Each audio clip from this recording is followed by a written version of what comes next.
I've been blessed because Gold's Gym changed my life. I came here with nothing, a knapsack and $400, and I knew nobody. But back in the early 80s, if you wanted to be into bodybuilding, you had to come here because all the best bodybuilders were here. Welcome to this week's Escape Your Limits podcast. Today we explore the golden era of bodybuilding and timeless training lessons that still resonate today. Our guest takes us back to the first workout at the iconic Gold's Gym Venice, the Mecca of bodybuilding, where he was mentored in old school strength training by some of the legends of the sport, like Tom Platz and the Mensa brothers. When you have a passion for a sport, your life is amazing. You're happy and you're motivated and you challenge yourself every day to do it the best you can. What helped me save my life was sports. I couldn't do cocaine all night and work out the next day. I tore my pec, I tore my hamstring. I understand. That's why I keep trying to tell people, you don't have to train heavy all the time now. Everybody's a little different, so you gotta find the right angle to make your body look like art. The young guys, I mean, God bless them, they're all taking way too much drugs. I hope you enjoyed this week's episode of the Escape Your Limits podcast with Mr. Rick Valente. And if you do, please give us a like and a subscribe. Thanks for listening. Rick, Yes, thanks sir. for inviting us. Oh, please, my pleasure, thank you. It's very appropriate. We're in the Mecca of bodybuilding, Gold's Gym, Los Yes. Angeles. Yes. Must have been a home for you for a long time. It's been my home away from home for 43 years. I've been blessed because Gold's Gym changed my life. I came here with nothing, a knapsack and $400, and I knew nobody. But back in the early 80s, if you wanted to be into bodybuilding, you had to come here because all the best bodybuilders were here. And also, if you ever wanted to try to get yourself into a magazine, because when I was young, I created a vision board. And I always thought, I dreamed someday I'd like to be in a magazine. And then I got a cover. It blew my mind. But I was blessed. Like I said, I knew nobody here. Gold's Gym changed my life. I was training with all these amazing bodybuilders. And I entered the Mr. Los Angeles. And I won the show in '83. And right after that, I got a cover. It was amazing. Yeah. I was very blessed to be here. What made you do, like a vision board is something that you kind of, is a recent thing that a lot of people talk about, but that you're going back some time. Who influenced you to do that? Well, back then, I don't even think they called it a vision board. But anyways, when I was younger, I was around a lot of fights. In my neighborhood, you had to learn how to fight because people would beat your ass. So I was into martial arts. My first vision board was all karate guys. Bruce Lee. I mean, I put all on the wall. My parents let me do it downstairs in the basement. I put this used the whole wall of all karate guys. And then I started working out and I was like, well, I'm gonna change it to bodybuilders. Arnold, Lou Ferrigno, all the top guys I put on. And I tried to make people understand, whatever you're passionate about, if you put a vision board in your apartment, in your house, wherever you live, every day when you see it, you want it even more. It motivates you to keep going. And that's what it did to me. It really helped me. Was that something that you just thought made sense, or did someone say, hey, Rick, why don't you put some posters up on the board? Nobody told me. I just did it myself. I don't know. I just did it. Yeah. I want to talk about your early years for a moment. I've had I guess I had the opportunity to see your book that will be coming out shortly, and and one of the things that got my curiosity was Jimmy and Joey. It seemed as though that was an important part of your journey, and also it seemed as though it was a path that you wanted to avoid. So why don't you share a little bit about their struggles and how it impacted some of the decisions that you made. Now, you mean when I was growing up or when I was here with James Caan? I called James Caan Jimmy. Okay, well, maybe why don't you share both? So probably start. Give us the sort of early story on that. Well, then. Growing up, I was really fascinated. When I was a freshman in high school, I played football because there were three guys, Roger, Joey, and Kevin, that just inspired me so much. I loved them. And they motivated me so much, and we became friends, and we started hanging around together, and they helped me so much try to play football even better. And our freshman year, we went undefeated, but we lost the last game. But it was so inspiring, man. When you have a passion for a sport, your life is amazing. You're happy and you're motivated and you challenge yourself every day to do it the best you can. That's why I love watching sports. Whether it's hockey, football, basketball players are amazing. I mean, tennis. Watch some of these tennis girls now, they're amazing. The tennis guys. Yeah, I love sports. I think it's really good for everybody to get into a sport. Whether you turn professional or not, it's still great, and it's a great thing for you to exercise your body every day. So tell us the relationship with those guys then. Well, I mean, you know, back then you have to understand, back where we grew up, we were only a few minutes, 15 minutes outside of New Haven, Connecticut, Ansonia, Connecticut. And what was that like as a... It was challenging because there were a lot of bikers, drug dealers, and mafia guys. And we all did drugs. We all did it. That was normal in our neighborhood. I told you when I was at grammar school, they gave me mushrooms. It tripped me out. We were laughing. It was like, wow. Then, of course, we started smoking pot. Then, before you know it, you were doing cocaine. And what helped me save my life was sports. I couldn't do cocaine all night and work out the next day. So that's what helped me save my life, because all the people I grew up with and I was great friends with, they were either going to jail for murder or getting murdered or going to jail for drug deals. And it would break my heart. And then one day, right after I graduated high school, I went to a movie with those three guys, and we did acid. We got into a fight in the movie. We got thrown out. The cops came. You know, I went home and I was thinking, what the hell am I doing? There's got to be more to life than this. And when I fell asleep, my mother was telling me, there's your friend who lives across the street, Steve, is on the phone. You need to talk to him. I answer the phone. I go, Steve, what's up? He goes, Rick, the guy Jeff who lives 2 buildings down from us, he put a shotgun in his face and blew his head off. I hung up the phone and I'm like, there's got to be more to life than this. And that's when I moved. I told my parents I'm getting out of here. I moved to Florida in 1979. And Florida blew my mind because it was amazing. In Fort Lauderdale, there were 350,000 college kids for spring break. And I worked at a place called Summers. It was one of the hottest clubs. And you were a doorman in there. I was the doorman, right. Yeah. And we had like 15 or 20 of them because there were so many people in there. But it was so much fun. And then I started working out and I entered the show they put on, Summers, and I won it. It's the first show I ever won in my life. I was freaked out. I couldn't believe it. And then I entered a couple of other shows, Mr. Gold Coast. I entered Mr. Florida. I took 3rd place. And I was like, wow, there's got to be more to this for me. And that's when I knew I had to come to California to Gold's Gym. What was the motivation or influence that took you out of Connecticut into Florida? Well, because I met this guy, and it was funny, Bobby. His name was Bobby. Great guy. I met him at the YMCA that I used to go to. And it was in the bottom of the room where the furnace was, no windows, everything was rusted, but that's all we had back then. And he was selling Corvettes at this shop, and he just moved here to come, and he came into the YMCA. And he put this stuff all over his elbows and knees that stunk. And all the guys wanted to kick his ass. You see... What was it then? It was, I think it was... Was that stuff that makes you hot or something like yes. that? Yeah, I know. Yeah, what was it called? It's kind of like, like Ralgex, I think we called it. It's like deep heat or something. And you have to understand, right there, next to the projects.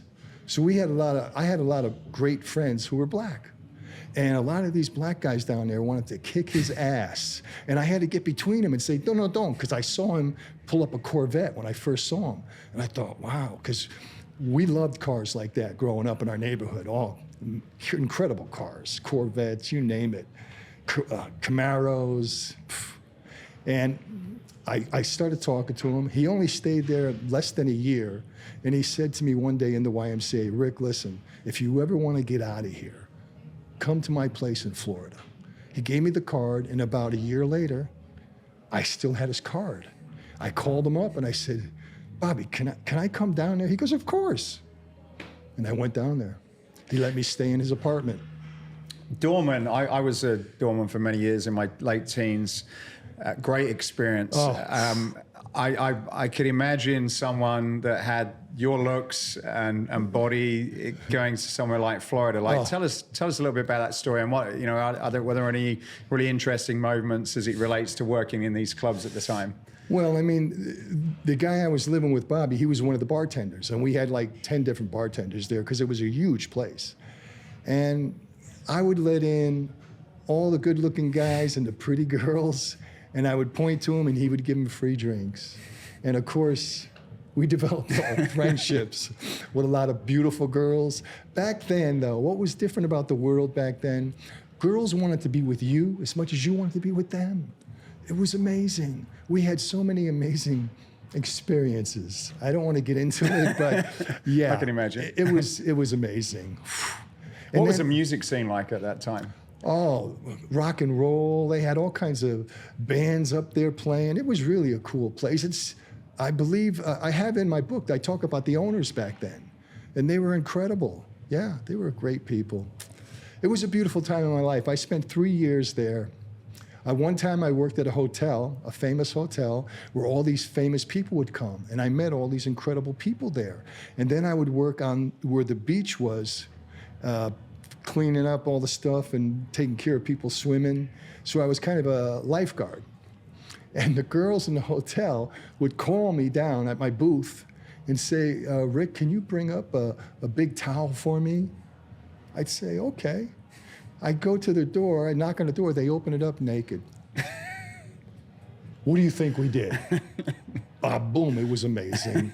So Florida was amazing to me. I had so much fun. It was 3 years of an incredible time in my life. I was only 19, 20, 21. And it was completely different where I grew up in Ansonia, Connecticut.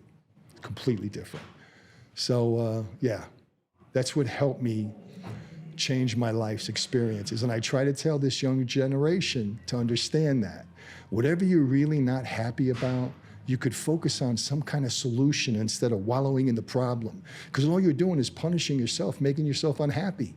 And then your thoughts create your feelings create your actions. So if you don't change it, you're gonna do some things you regret. We all do it. You moved from Florida, came out to Los Angeles, probably close to where we are here. I believe that Gold's at the time was back on 2nd Street, if I'm... Well, no, I came here in '82, it was right here. Oh, it was right here, was Yeah. it? Okay, Yes. so were you ever in Gold's when it was on 2nd Street, or was No. that... Okay. No. Right, all right. Yeah, it was amazing. It was one room. When I first got here, it was just one room. Now it's 4, and it has outside. It's much bigger now. But one room still blew your mind because, like I said, you'd walk in, you'd see the best bodybuilders in the world here. You'd see Lyle Alzado here, all these famous football players, actors, rock stars. It was a trip. And they would talk to you and ask you how to help them work out. And so it was incredible. I met Gregory Hines here. Right after I won Mr. Los Angeles, Gregory Hines comes up to me and says, Rick Valente, I'm a big fan. I laughed. I go, I'm a bigger fan of yours. He goes, listen, I want you to train me. And back then, it was like, oh, okay. How much? He says, how much? And I was like, how about $40? He goes, no. And I thought, oh, shit, maybe that's too much. He goes, how about 75? Gregory Hines. I developed such a great friendship with him. We were best friends for years. I met his father, his kids. He took me to Vegas for boxing matches. He took me to any shows he was doing. He was an amazing tap dancer, an amazing singer, and also an actor. I mean, he was a great guy. It broke my heart he died. I went to his funeral with his father. And what was a trip about his funeral was one of the most amazing funerals I've ever seen. Because we were all crying. I was sitting next to his father. His father goes, handle it. And I was trying to stop crying. All of a sudden, this little girl gets up and starts tap dancing while the priest was talking. She's tap dancing around Gregory, around the booth, the box. And all of a sudden, some more kids got up. And all of a sudden, 20 kids are tap dancing and everybody's clapping. It was an amazing, I mean, I thought he was in heaven saying, it's okay. I get goosebumps thinking about it. It was amazing. I've never seen that in my life. Are seated machines slowing your members down? With many people spending the whole day sitting in their car, at the office, and in front of screens, then you have to ask yourself, should you really be sitting down when you're exercising? As seated machines do not promote all body movement, then a solution that encourages standing, putting the body in an upright position, will make workouts more effective. Help your members break from sedentary habits with more active training. Are you interested in creating a more dynamic workout environment? Then contact us today.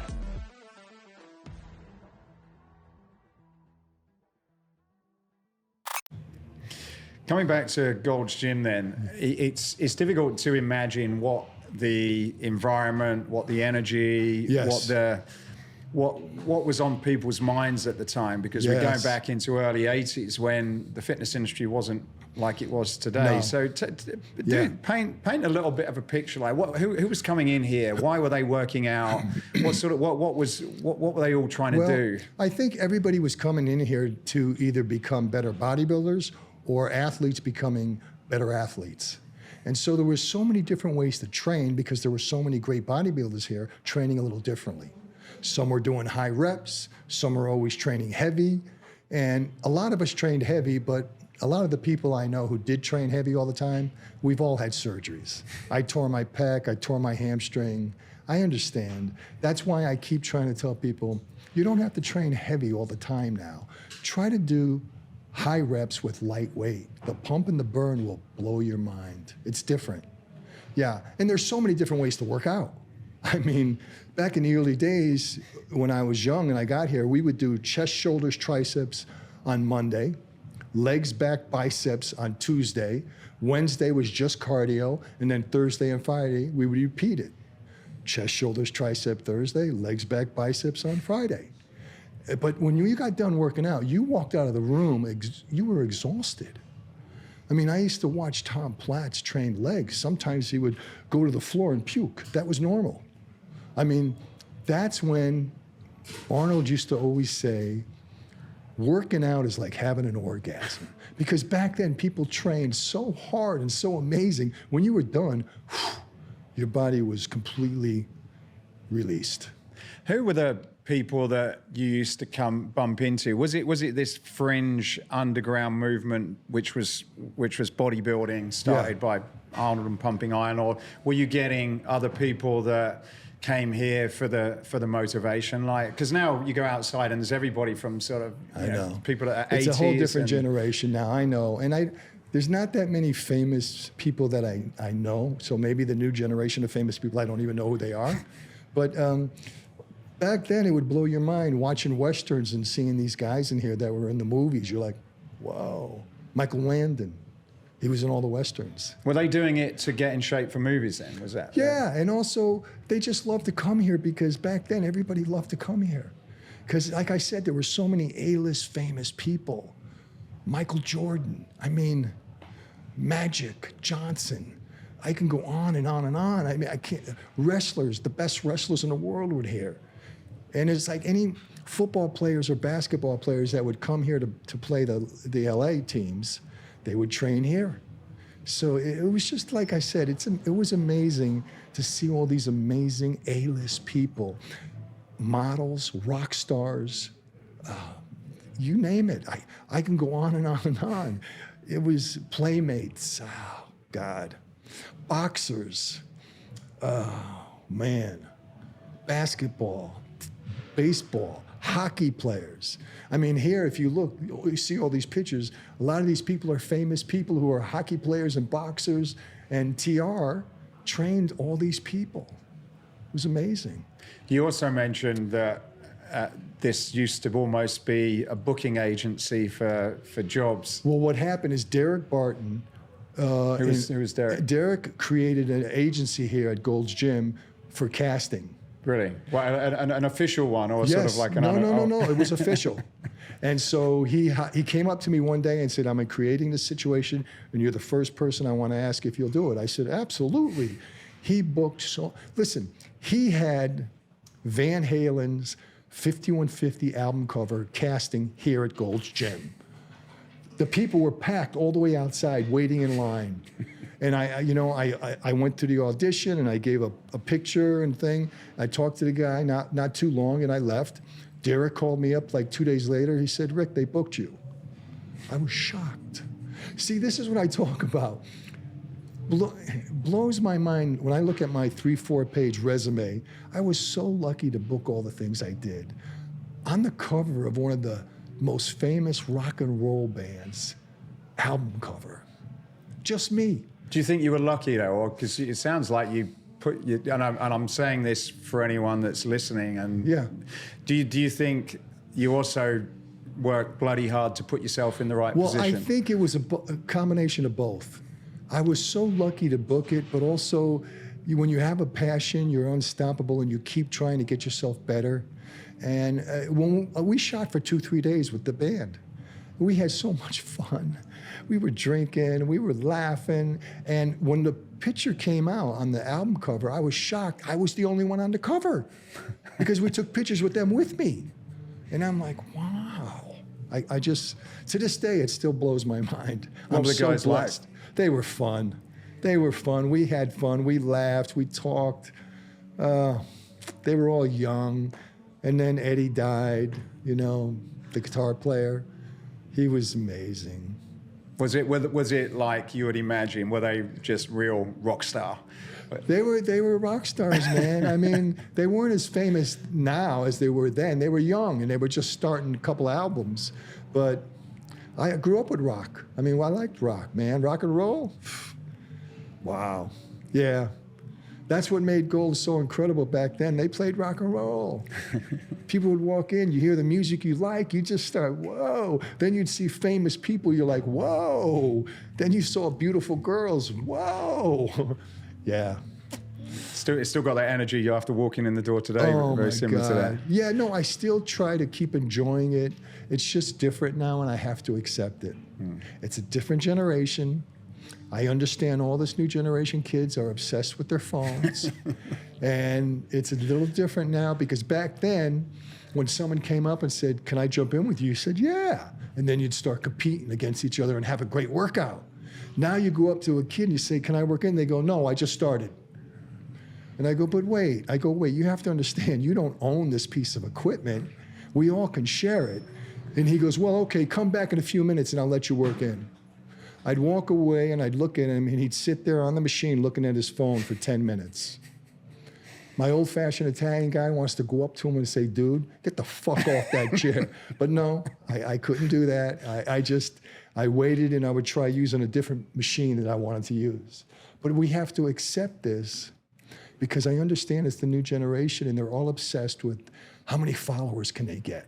It's all about, everybody's obsessed with looking at their phone, and we all have to challenge ourselves. If you want to fuck your neck up, keep looking down all day long at your phone, you're ruining your neck. We have to stop doing that. Try looking up at your phone. Don't keep looking down. It's not good for you. And I know we all do it. I get it. Now, first thing you do when you wake up, what do? I try to avoid doing that, but you're right. It's you look at your phone. Yeah. That's the world now. Everything's about Instagram, Facebook, TikTok, YouTube. I understand. I wanted to talk about training with some of the legends that were here. I understand that you used to have workouts with Tom Platz and the Mensa brothers.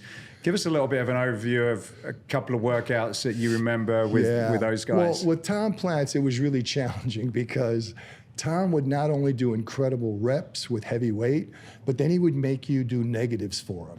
So when he was doing extensions, he would make me push down and he would fight it and kept fighting.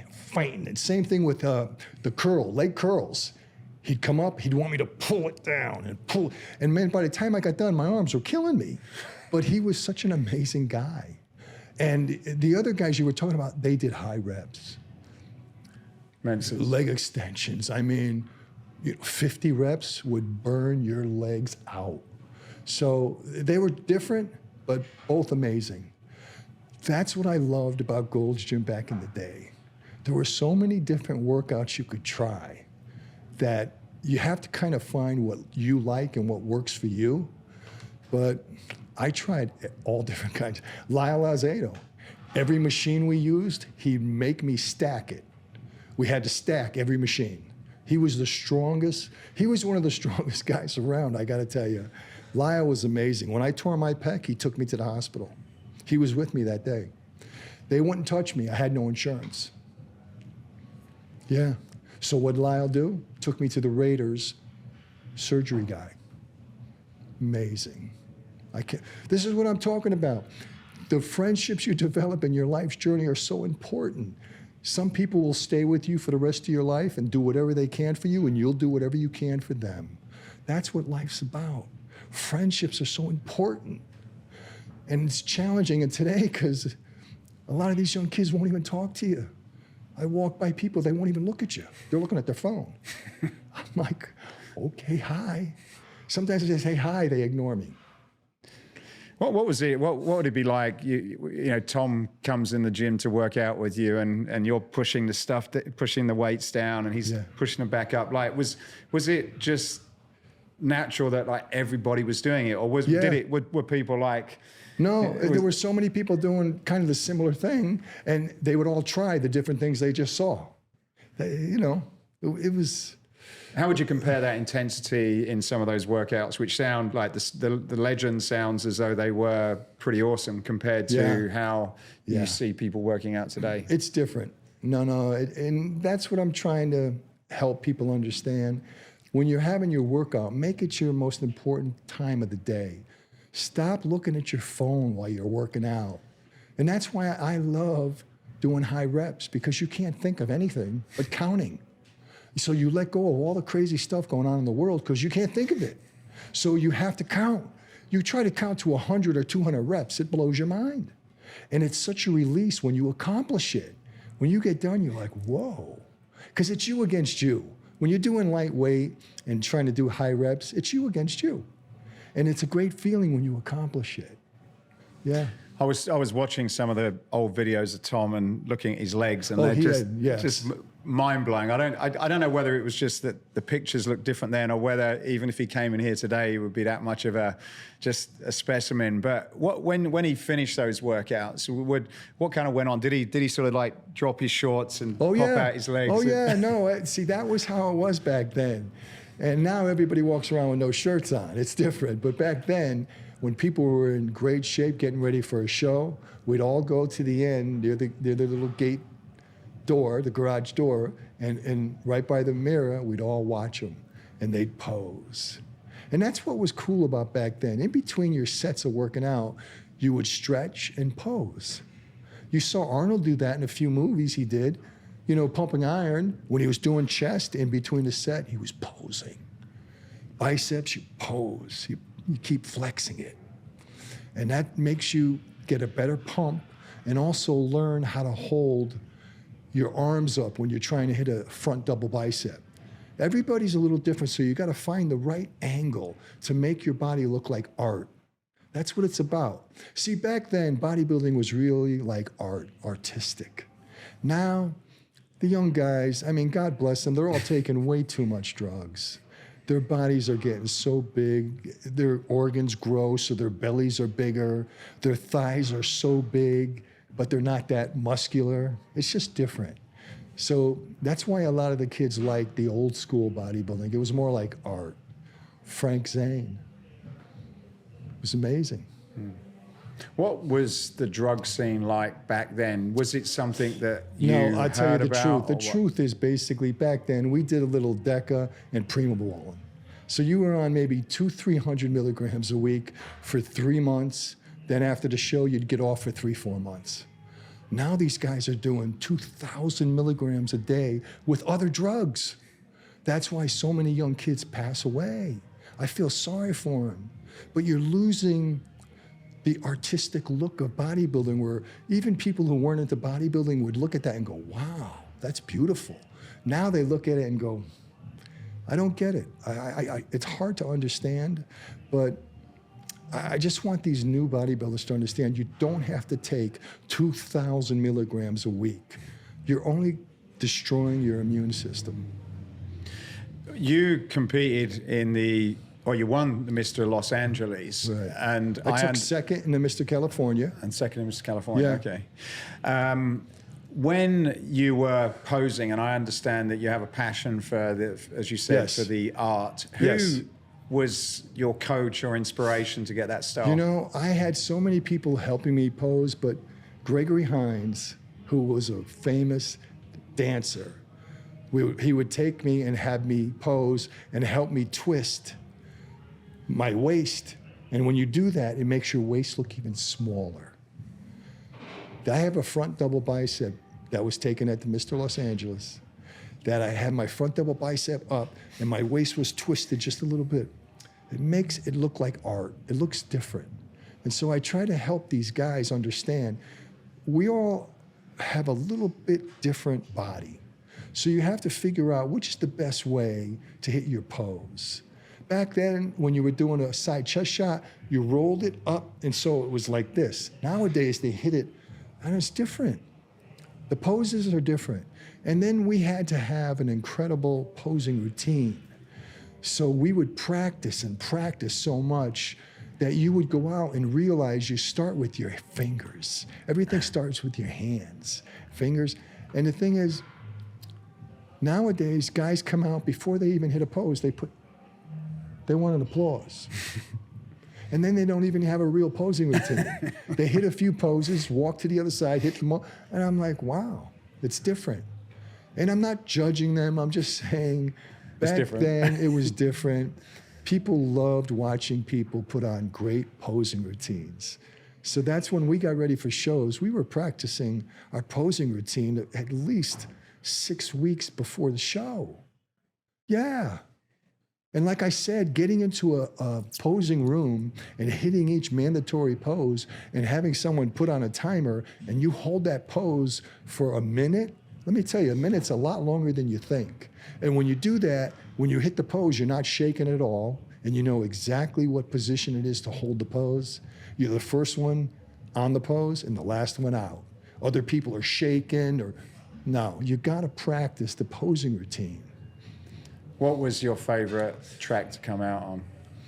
Oh, I was into rock and roll back then. I used all kinds of different music. It's hard to even remember, but there was a few that just, when the music came on, you just start, yeah. That's when you have fun. You see, I try to explain to the new generation, as soon as you're backstage, remember, this is a fun time. Live in the moment and have fun. Because otherwise, you waste the time. You blink and it's over. And all of a sudden, the show's over. You didn't enjoy it. So I really think whatever we're doing, live in the moment, just like right now. Live in the moment. We're having a great conversation about life and whatever we're talking about. That's nice. Yeah. When you were training for your Mr. Los Angeles and Mr. California, what were some of the things that you did that were part of your secret recipe, whether that's training, eating, or recovering during that time? You know, eating was so important. Yeah.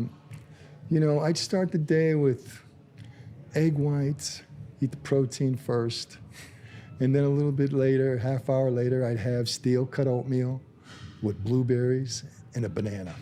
A couple cups of coffee, come to the gym an hour or so, hour and a half later, you got a great pump. Then after your workout, you do 30 minutes of cardio at least. Then you go home, you have a piece of salmon with a yam, maybe some vegetables. That's it. 3-4 hours later, a chicken breast with maybe some rice. You know, but when you eat clean, you're gonna get in great shape, and you have to eat enough protein to help the muscles grow. You tear the tissue when you're training, so you gotta eat the protein right after the workout. And then every 4 hours or so, eat some more protein. Now, I know everybody's different. Everybody talks differently about the way they eat. You gotta find what works for you. And the only way to find that out is to try different ways to eat. Coming up next. We all leave this earth, and if you don't write a book about your life journey, it never happened. Fear will mess you up and make you do things stupid like I did. What was the supplement business like at the time? Did you have Yeah, protein you know, powders and vitamins and all we that kind took of stuff? protein powders, you know, we drank shakes, you know. And back then it was crazy. I'd put all these raw eggs in a shake them up and drink them raw. I remember doing that as well a few times. Yeah. Were there like the vitamins and minerals? What was the thing? I remember there was something like these tablets that all the bodybuilders used to take. I remember I was like 14 or 15, and my friend's dad was into it. I can't remember. There was a bunch of different things. There was like the liquid amino acids as well that they had. Amino acids. You're right. Yep, I took those too. Yeah. It's way before the supplement industry became as sophisticated as it is today. Yeah, we didn't know back then. No. I mean, sometimes I would just put a whole thing of ice cream in the shake with the raw eggs. Oh my God. Yeah.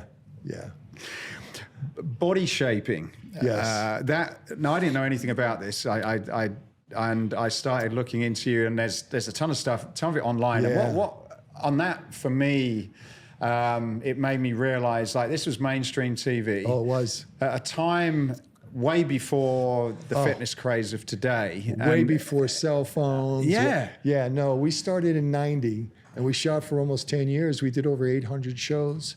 We had 3 million viewers a day. We were ranked the #1 show in the world, fitness show. And I was blessed to get the show because around that time, I tore my pec about a year and a half before that. I met Tanya Knight. We were dating. She was living with me. We got engaged. She was amazing. And this other famous girl who hated her just got her somehow suspended from a show she won. And I tried to call her up, her and her husband, and tell them off, because back then, that's what you did. So I'm an old school Italian guy. I couldn't get a hold of her number, so I called her manager. I didn't know who he was, and I just said, what the fuck? How the fuck can you do that? And I said, you know what? Fuck you, fuck her, and the horse you both rode in on. Fuck you. Hung up on him. Nothing happened. And about probably 6 months later or so, we're having a casting call here for body shaping. Derek Martin set it up. I walk into the room. The guy goes, oh, Rick Valente. I go, yes, sir. He goes, you don't remember me, do you? I go, no. He goes, last time you talked to me, you said, fuck you and the horse you rode in on. I go, oh, sir, I said, I'll just leave. He goes, no. No, I want you here. I auditioned. He wanted me to pose, show some movements. He hired me. It blew my mind. He hired me. His name was John Triata. We became great friends. I put him in my book. I'm thanking him. He changed my life. What's the moral of that story then for you? Well, that story is sometimes you do something really stupid and you do something because you're angry, and sometimes you'll still meet that person and you'll apologize. I apologized to him. And you'll be grateful that you got to meet him because he changed my life. I tore my pec. I ended bodybuilding competing. All of a sudden now, 2 years later, I'm on a TV show. And it was amazing because we were doing 5 shows a day, 75 to 100 shows in a row. Let me tell you something. We worked our ass off. But we were getting so many letters back then because there wasn't emails and stuff back then.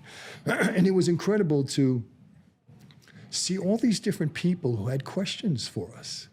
And you wanted to help people.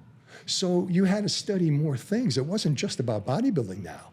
It was people who were overweight, underweight. It was people who were in wheelchairs. So I learned even more about bodies because I had to try to help these people. So I read more things, I studied more things. And then when you do that things, it's such an incredible feeling when you can help other people achieve their goals. And that's what I loved about body shaping. It was funny because it's almost, if you dropped it, the production and the costumes and everything were very different then. Yes. But you could almost drop that in today, and maybe with a slightly different camera angles and stuff, but it's so relevant today, and it makes sense that it's relevant today because of the gym industry as it is, and everybody wants to get fit. But back then, yes, for it to have been as successful, it was unusual, I guess. It really was. No, it was. How did the network decide to commit to something like that? ESPN. John Triata got it booked on ESPN. And then John got me hosting shows for bodybuilding shows because ESPN had body shaping shows on then. Bodybuilding shows. I would host the shows. So I was doing all these things, and it was like, every now and then I would go home and go, I can't believe I am doing all these things. Yeah, I was blessed, man. Yeah, this is what I try to keep telling all the young kids. Find a passion and you're fearless and unstoppable.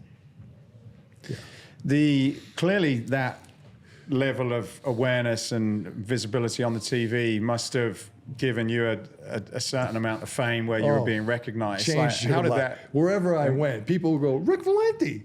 I'd go, hey, how you doing? And it was nice to meet people like that. It was amazing to have so many fans, but you always showed them love and respect for giving you respect. And that was beautiful about when you become famous. You know, it was like, well, I went to when I'd go to airports and stuff, people would, hey, Rick Valente. I mean, it was crazy. When you're on, in the first, I think, 3 to 5 years, we were on twice a day. It was amazing. Yeah. Were you the one that was coming up with because I was actually watching one of the arm workouts, which is what we're going to be doing after this interview.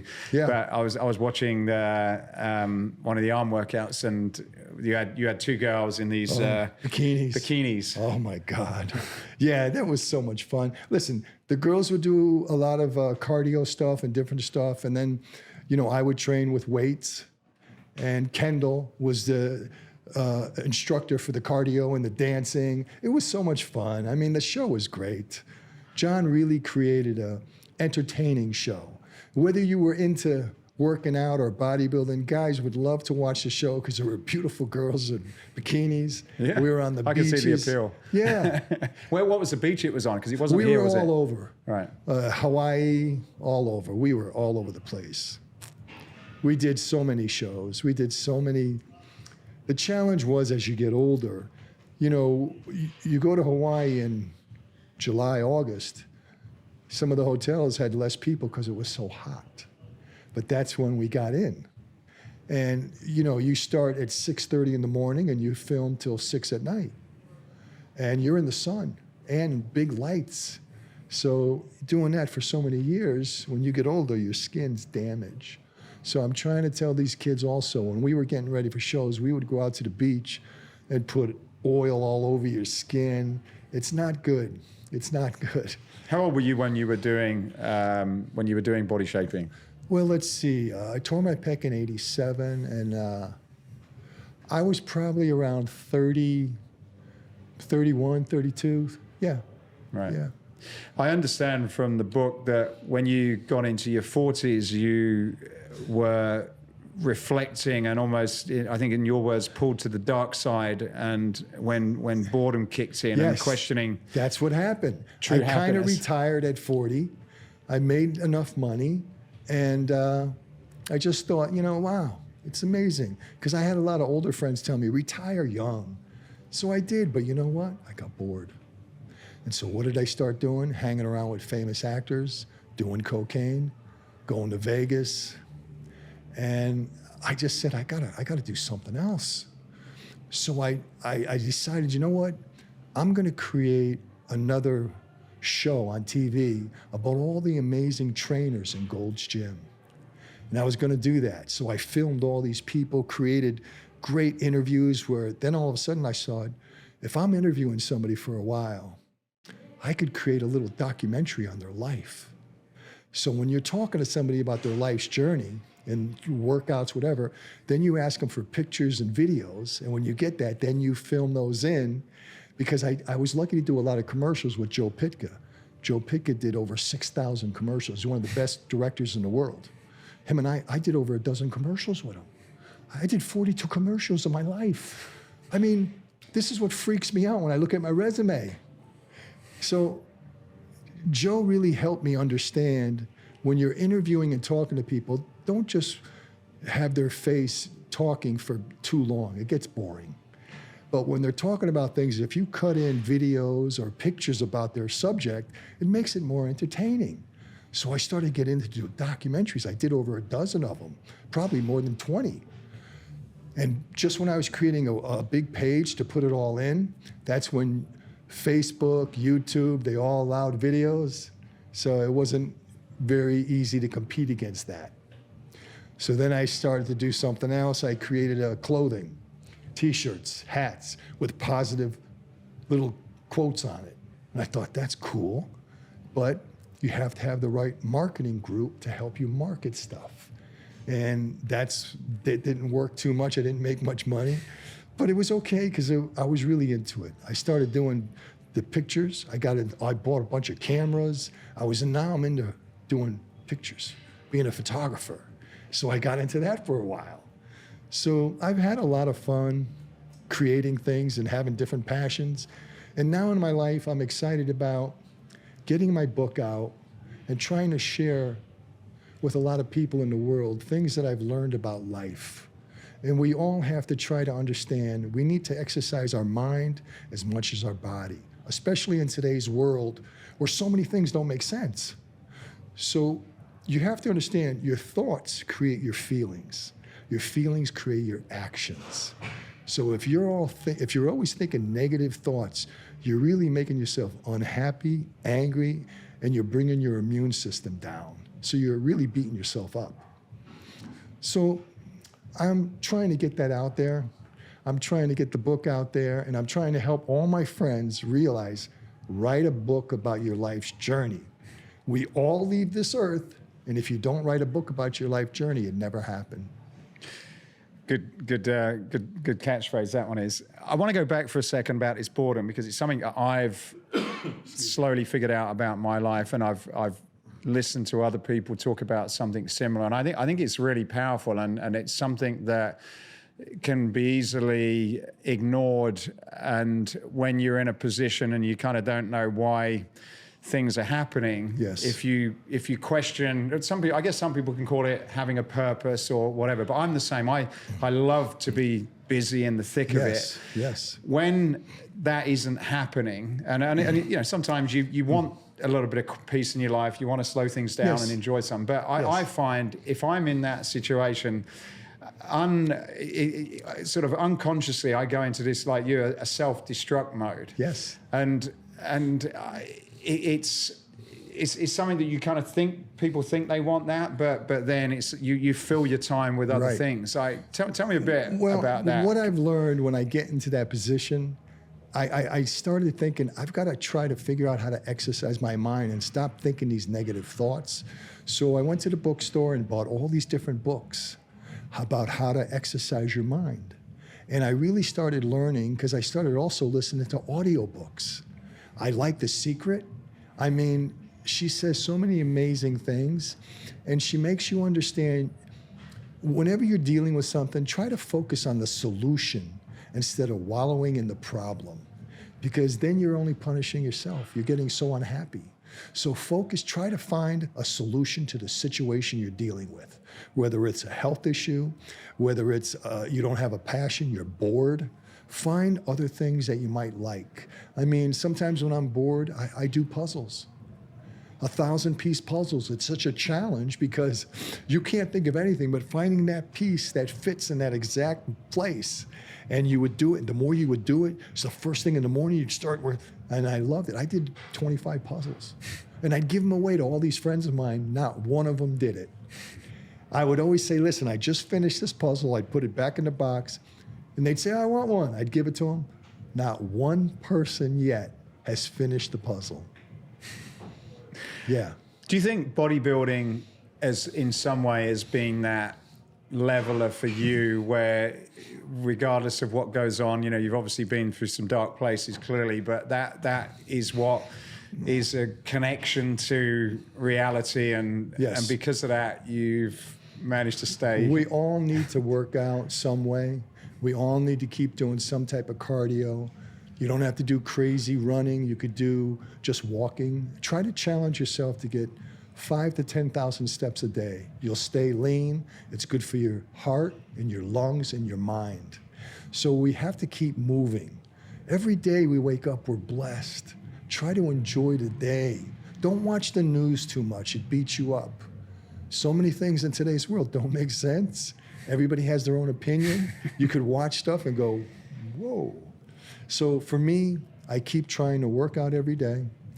I try to do cardio, and I just try to enjoy. I love to cook. I love to make my food. I love to watch sports. I like to watch boxing. I like it, whatever makes you happy. And I keep trying to challenge myself to do that all the time. Because when you're sitting down, mad, angry, growling, or you're sitting there laughing, smiling, you're obviously in a better place. One of the things that piqued my curiosity is you sent my wife all the chapters of the book, and there was one particular chapter that cut off a particular point, and I'm like, right, okay, I want to know what happened on that story. And it was Which one? So it was like this pivotal night with Laurie, and basically it said that you were reflecting on how lucky you felt, and but then you said everything changed after that night. So was it a good thing? Was it a bad thing? Like, no, what? It was challenging because that's when I went on a date with this beautiful girl. We went to Beverly Hills to a beautiful Italian restaurant. We had great spaghetti and meatballs. We had all kinds of good food. And when we left the restaurant, it was about 11 o'clock at night. We're in my car, holding hands, laughing, talking. I was going to either take her to my house or her house. And I got a phone call from my father. Wait a minute, my father lives back east, so at 11 o'clock, it's 2 o'clock in the morning. I picked up, I go, Dad, what's up? Your mom fell, broke her hip, I need you home now. I had to hang up the phone and I dropped her off. I got on a plane and went back home. My father was sitting there, unhappy. I don't want to start crying, but my mom fell and broke her hip, and she was in the hospital because her hip shattered. So my mom took care of my father and fed him, and now he's by himself for 2 days. My father's a gun collector. He's sitting with a 38 right next to his chair where he's sitting, and my father was an honest guy. He said, if anything happens to your mother, I'm not sticking around. I had to take the gun away from him, tell him I love him, I'm gonna take care of mommy, don't worry. And it was challenging. And then we went to sleep, and I got a phone call in the early morning. This guy called me and said, your brother's dead. So I had to deal with that. And that's something you have to deal with. So it was challenging. I had to go back and forth and take care of my parents, and they were both in wheelchairs. And listen, we all have to deal with that at some time in your life. So yeah, that was a challenge for me. Right. But I learned a lot about life. I have pictures of my parents and my brother in my house. I talk to them every day. Yeah. So I'd like to switch to your Hollywood and being in a very glamorous part of the world. Like what were some of your high points around your I guess some of your adventures from Hollywood and working with people within that industry? It was amazing. I mean, it's just amazing when you work in Hollywood and you film TV shows or commercials. It's an incredible joy. It's like, wow. I mean, I never thought I would be on TV, to be honest with you. I was a kid, who wanted to be a bodybuilder. And then when I came here, it's like my life changed. And I was blessed to book all these things. And I developed friendships with so many people. And when you develop friendships with certain people you're filming stuff with or you're shooting a commercial with, you develop a friendship with them, all of a sudden, they want to use you again. And that's what happens. And that's what happened to me. I was so lucky that all these people kept wanting to use me. When I did that first cover, all of a sudden, I got all these other covers. People would, I want you to put in my cover. Weeder would always, have me come and help sell his stuff. He was paying me $1,000 a month. Back then, it was, whoa. He was great. The Weeders were amazing. As you're maturing like a great wine. Yes, that's a good one. I feel good like wine. What are some of the things that you've figured out are important? Like I recommend if anyone's not seen you, check out your Instagram page, because you're in a fantastic shape. You've managed to keep working out. But what are some of the things that, as you get into your 50s, 60s and beyond, are good? You mentioned walking, but from a training perspective, are really good things, whether it's strength, cardio, nutrition, that set you up for that for those later years? Yeah, in the later years, you have to do things that make you feel good. I got a great training partner I'm with now, and this lady behind us. Yes, we're having great workouts. We're doing high reps, and we challenge each other. If I do 50 to 75, she does 50 to 75. So then I challenge myself to do 100. She does 100. Then I go, holy shit, okay, now I'll do 150. She'll do it. So then we were doing abs. She did 150. I said, okay, now I'm gonna do 225. I did it, she did it. That's what I love. When you have a training partner like that, you have fun, man. And you're competing against yourself, but against each other too. And we do high reps on everything. Legs, 75 to 100 reps with leg extension. Whoo! She's on there going, And I say, keep going, it's you against you. And she does. And her legs are amazing. Her body's amazing. She's in beautiful shape. She's a beautiful girl. Yeah. Yeah. And what about like eating? We mentioned wine. Like, are there any things that, because when you read about what to eat, what not to eat, there's loads of things that you shouldn't do. Have you found this secret about that? Well, no, there's no real secret. It's what's working for me. And no matter what we talk about, if you Google it, you'll find positive stuff and negative stuff. No matter what food you're talking about, if you research it, here's good stuff, here's bad stuff for it. So for me, what works for me is I eat clean all week, and then on Sundays, I'm Italian. I have to have my spaghetti and meatballs, my cheesecake, whatever I want. I eat whatever I want on one day, and that's actually good for you, believe it or not.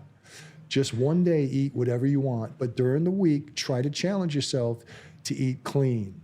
And so basically what clean means is high clean protein, egg whites, chicken breast, white fish, salmon, turkey, tuna, whatever works for you. Then, as far as carbs, if you want to get leaner, you can't eat too many carbs. Have the steel cut oatmeal, because steel cut oatmeal burns slower than the quick oatmeal. So have the steel cut oatmeal, but then after your workout, like I said, a nice piece of fish with maybe just a yam and maybe some broccoli. Then 3-4 hours later, same situation, but different stuff. Different piece of protein, different carb. But at night, I don't eat carbs. Nope, for me at night, what works for me, and I know everybody thinks I'm crazy, I have a couple slices of real turkey, sliced right off the big turkey. It's not cut-made turkey you buy, no, real turkey. I have egg whites, and I have a little bit of tuna fish, because all three, believe it or not, will help you sleep. And I tell you, when I eat that, an hour and a half later, it puts you out. So if you're having problems sleeping, I'm telling you, try that. It works. It really does. What do you do about? Do you ever have any wine or alcohol or anything? Oh, I mean, every now and then I'll have a little wine. I used to drink. I'm not a big drinker anymore, because when I drink a lot, I feel terrible the next 2 days. Yeah. Having one glass of wine is fine, or one vodka, that's fine. But if you have 2, 3, 4, the next day you wake up, you're like, when you get older, listen, when you were young, you could do that. But when you get older, I didn't know if it was just me, but I'm the same. No, it's not just you. No, it's me too. No. I want to go back to the beginning, and the 10-year-old Rick. You've lived through a very interesting journey, but back then you were a skinny pigeon-toed guy wearing braces. Like, if you could go back and talk to that young Rick, what would you tell him about the path that he's about to take? I would tell him, you are lucky you did what you did, because you learned so many things. The first day at when I was around 10, my mom and dad always worked for a church. And on certain holidays, My mom and dad would go there and work in certain booths. So I was with my mother one day at what was it, pizza. We were giving pizza away. And I was probably 10 or 11 years old. And all of a sudden, these two 18-year-old kids chased this one kid down right in front of us, punched him in the face, knocked him out. And I was, you know, a young kid staring. My mother was trying to pull me away, and I couldn't believe. They kept kicking him in the face when he was unconscious. And I couldn't understand it. I kept going, why are they doing this? They took his chain, his watch, his wallet, and ran away. And that's when the next day I said to my father, I need to study karate, Dad. I don't want to be that guy on the floor getting kicked in the face when I'm unconscious. Blood everywhere, busted his face up. I was shocked. And that's when I got into martial arts. But then my first day, this is in my book, my first day at high school, I went to the bus stop. I was a skinny kid, you know, and I'm standing there at the bus stop. This junior kid who was about 6'2" comes up to me and says, today's your first day? I said, yeah. He sucker punched me. He dropped me, spit on me and said, fuck you and your mother. I tried to get up and I was just dizzy. The bus came, they all got on the bus, laughed at me and took off. So I walked home. And I was like, wow. My brother comes home. He goes, I heard what happened. He goes, you better fuck that guy up or you're gonna get abused every day of your life here. So I'm thinking, what can I do to him? What can I do to him? Well, I had an old dumbbell set. Back in the day then, you had little dumbbells that were plastic covered concrete, right? So I took them off and took the bar, the metal bar, up my sleeve. I walked up to him the next day and I said, what did you say about my mother? And before he said a word, I hit him in the side of his head, right in the temple, dropped him. And I know that was crazy that I did that, but I had to. And from that day on, all I got was respect at the bus stop. Hi, Rick, how's your mom? Everybody okay? Is everything okay? And that was the neighborhood I grew up in. You grew up around that. My brother kept saying, if you don't do something, you're gonna get abused every day. So I had to do it. And I learned, I apologized to the kid in my book because God forbid if I killed him, it would have been terrible for him, me, and his parents. So I know that was wrong, but I was a skinny little kid. He was so much bigger than me and I had to do something. So I hit him in the fucking head, man. Wow. So, but this is what I grew up. This is how I grew up. And this is how I keep saying, having a passion for bodybuilding saved my life. So all of us have to find something that gives you this incredible feeling to where you're unstoppable and you're gonna make it happen. That's what happened. You talk about, as a statement I've seen it in your book, and then you've also referred to it on social media before about fear. Can you expand on that? Because I think it was a really, really important. Yeah, fear will mess you up and make you do things stupid like I did. So if you try to challenge yourself to not be fearless and try to focus on a solution to the fearness, whether it's studying more karate, doing whatever it is that you need, I think that really helps your mind and your body and your life. Because a lot of us can be very fearful right now if you watch the news. Nothing makes sense. The wars going on all around the world, all these wars killing young kids. They didn't do anything to you. You're killing them? Makes no sense to me. But see, if we keep watching that, it makes you unhappy and you're fear. Now all of a sudden you have fear because, wow, what if they come here? And if you watch the news about homeless people stabbing people who walk by them, this is what I'm saying. You got to try to challenge yourself to think as positive as you can and challenge your mind to try to think of something that'll focus on the solution to the problem we're dealing with. We're all dealing with stuff every day. As we get older, trust me, we're all dealing with stuff. Well, my final question, Rick, Escape Your Limits is about escaping what you've believed is impossible and gone on to make possible. Outside of what we've just spoken about, what would be a memorable example of escaping your own personal limits? Wow. Well, I mean, I never thought I would really win any bodybuilding shows, but since I had the passion for it, I really set myself up to think I could achieve it. And when I came to California and I won that show, it motivated me to keep doing it and believing that I can do it. I really believed I could win the Mr. Olympia. I really thought I can win Mr. Olympia. But then I tore my pec. And when you tear a pec and you have a third-degree surgery, your body doesn't look the same, and you're not going to get on stage like that. So I just keep trying to focus on what'll make me happy and be unstoppable. No matter what different passion you may get into, always believe you can do it. Anybody can do anything they really want to do. It depends on how much you put into it. Some people put a little bit of time in it. No. You've got to be unstoppable every day. And when you're really into it and you're passionate about it, it's the last thing at night you think before you go to bed and the first thing you think about when you wake up in the morning. And that's what makes you unstoppable. Well, Rick, thanks for your time today. We're going to go and work out with you and your training partner now and do an arm session. So that's right. Thank you, sir. Thank you, bro. Are you kidding me? We're going to have a good workout. I want you to get a little water and get something, a little thing to eat right now. Drink a shake.